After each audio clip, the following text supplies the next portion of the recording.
Hey guys, this is Randall here with Great Plains Ag, and behind me is the new Great Plains Qualidisc, the HS2200.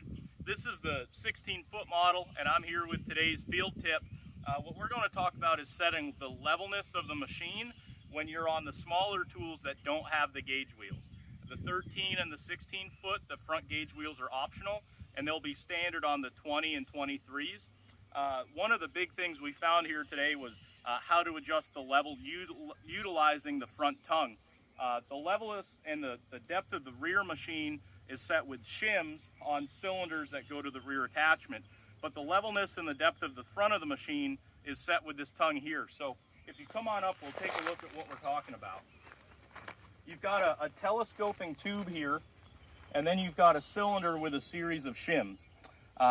Typically, with a tool that has gauge wheels, you would drop this collar all the way out of the way onto the very bottom, which lets this tube kind of move in and out freely.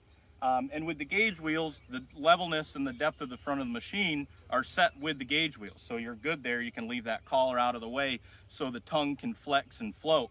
On a tool without gauge wheels, it's important that we utilize this collar to actually set the hitch so it can't telescope too far.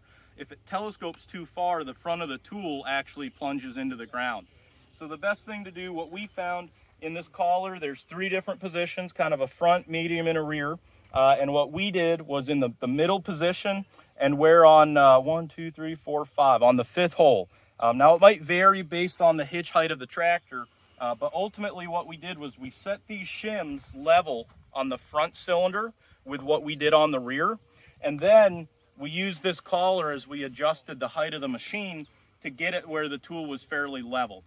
It got us close with the collar in this position, and then we were able to fine-tune the levelness of the machine by adding or removing shims. But it is a good thing to keep in mind. Try to keep the shims on the front and the rear equal, and do most of your course adjustment and set the levelness for the hitch with this collar in the pin. So that's it for today's field tip. Thanks for joining us.